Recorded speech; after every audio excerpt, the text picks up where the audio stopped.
беше такъв, отвличане, без да има къв. Дъщерята на местния бос, вкарващ коли, нов нос. Момичето стоеше в училищния двор, гледаше играта на местния отбор. Стоях на ограда и пушех цигара, когато с изненада видях, че има охрана. Трябваше ми средство бързо да избягам, моят човек да ми намери, се надявам. Някой пипна и видях БМВ тройка, цял фар направо полудях. Моят човек ме погледна и се усмихна, после капака на багажника вдигна. 2 броя Макаров 4-5, с тея неща си крачка по-напред.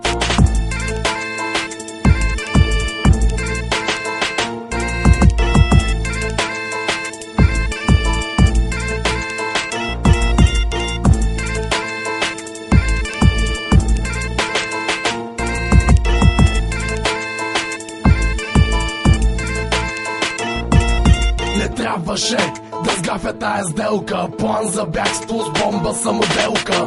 А телефона ми звъни, да, надявам се да носиш пари. От будка за вестници взех си списание, никой не трябваше да обръща внимание. Седнах на пейка до някаква лелка, в този момент мина линейка и всички погледнаха натам.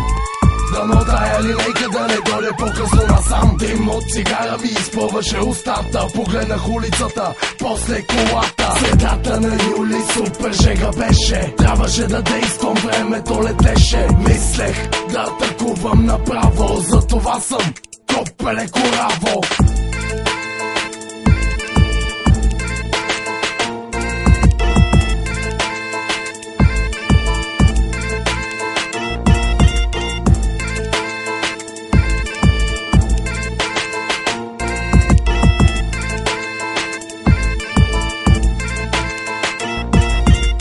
Пътлака в ръката, влязах в училищния двор. В главата ми пееше църковен хор. Погледнах я с омраза в очите, по дяволите трябват ми парите. Изведнъж всичко живо млъкна, аз си викам тихо, щото ще те гътна. Тя извика силно: охрана, охрана. Готов съм да преба когото хвана. Стана престрелка, летяха куршуми, цена, която не мога да опиша с думи. По-по-по, ра-та-та-та-та-та, този път стреля пръв килата. Тогава стана нещо странно, момичето на земята падна плавно. Тъпаците я бяха оцелили в корема, сега стана шибан проблема. Чух как плачеха дърветата, видях сълзите в очите на момчетата. Искаха да ме убият, те ме мразеха, но всички от пътлаците се пазеха.